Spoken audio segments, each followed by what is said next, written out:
Old Trafford, Saturday the 21st of February 2004.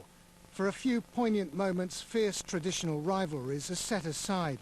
A minute's silence for Leeds United, Juventus and Wales legend John Charles, who died earlier that morning, is observed impeccably by both Leeds and Manchester United fans.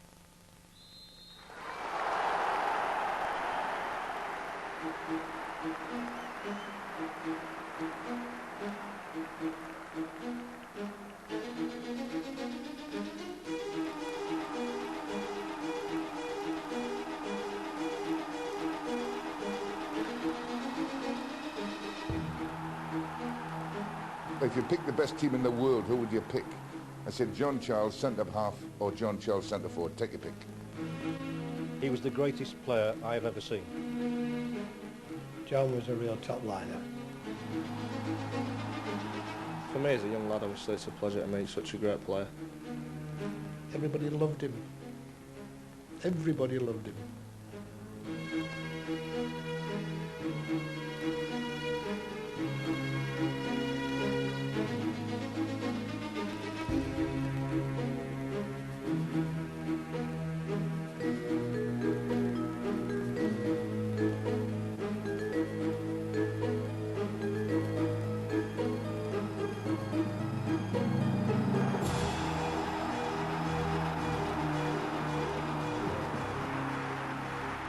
"24 hours after Leeds United's visit to Old Trafford, Italian fans and players paid tribute in their own special way before Juventus' Serie A match at Bologna.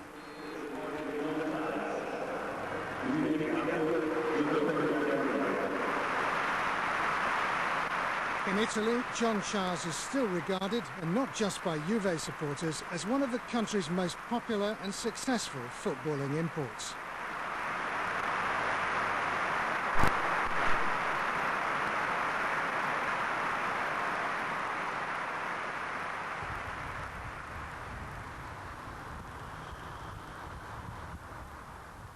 But after leaving his hometown club Swansea as a teenager, it was at Leeds that John made his name.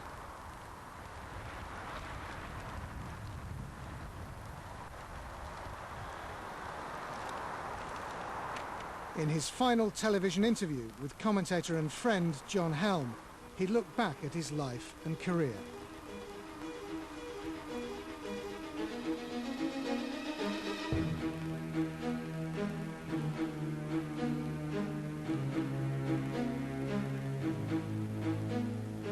I was on Swansea's ground staff for 18 months or 2 years, and I never got a game. So I thought, well, I might just try my luck somewhere else. I had never seen him play, only just knocking about on the field, you know, on the veg field. But I never actually saw him play with the boys. But that was the problem there, that John could not get a game, and consequently, this guy that was down there, called Jack Pickard, who I became quite friendly with, was working for Leeds United as a spotter sort of thing. Mr. Pickard, the scout, came to the house, and he said to my mother, he says, I want to send John to Leeds. And she says, he can't go. So he says, why? He says, he hasn't got a passport yet. But in 1947, at the age of 17, the passportless John was signed by Leeds, then managed by Major Frank Buckley. There he blossomed into one of the best players in the world.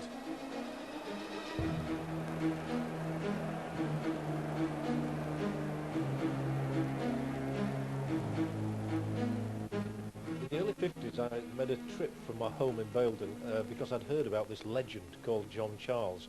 My club, as you know, was Bradford Park Avenue, but Leeds United were at home on a Saturday against Portsmouth, and so I think I caught 2 trains and a bus. In those days, of course, you had to do that to get to Ellen Road. Walked to the ground, and I have, even to this day, got images of this colossus called John Charles. He was the star of the match without a doubt. He scored 2 goals. I was disappointed he didn't get 3, and one of them, I swear, was a header from 30 yards, and the ball was still rising as it hit the top of the net, and that has lived with me forever, that image.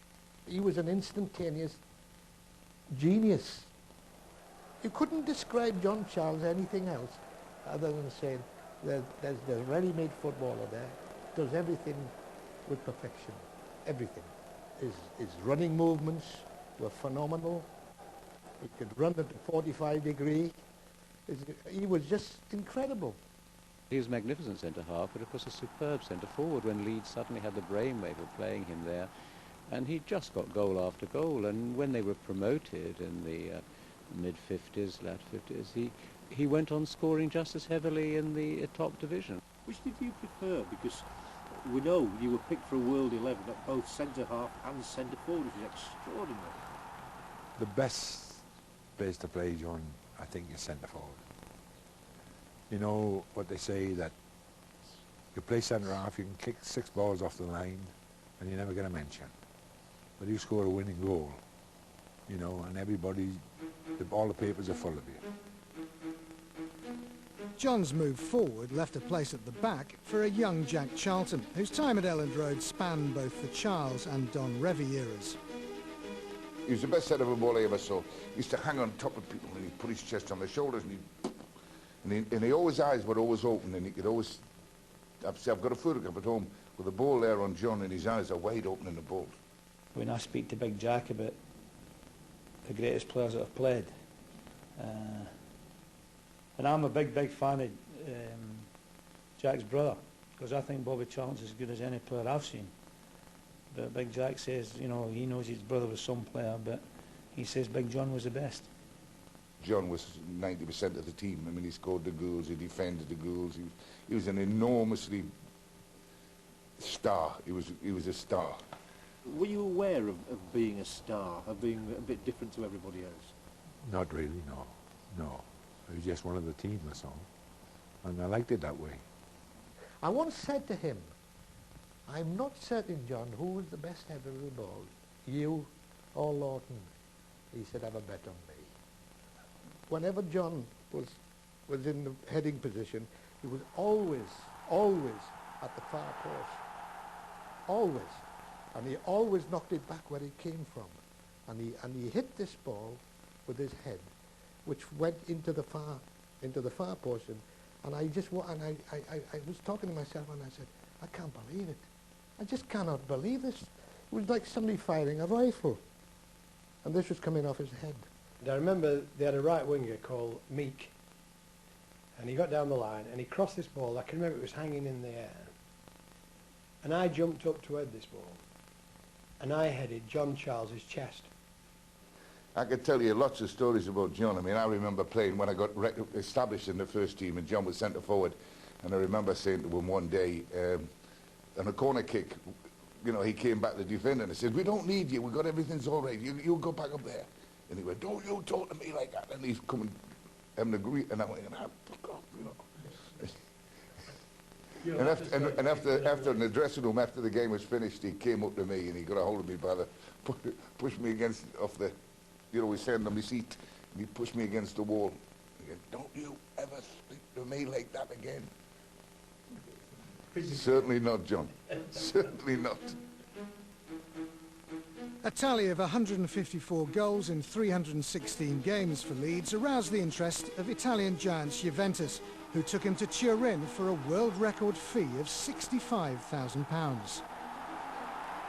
I left at the same time as John left.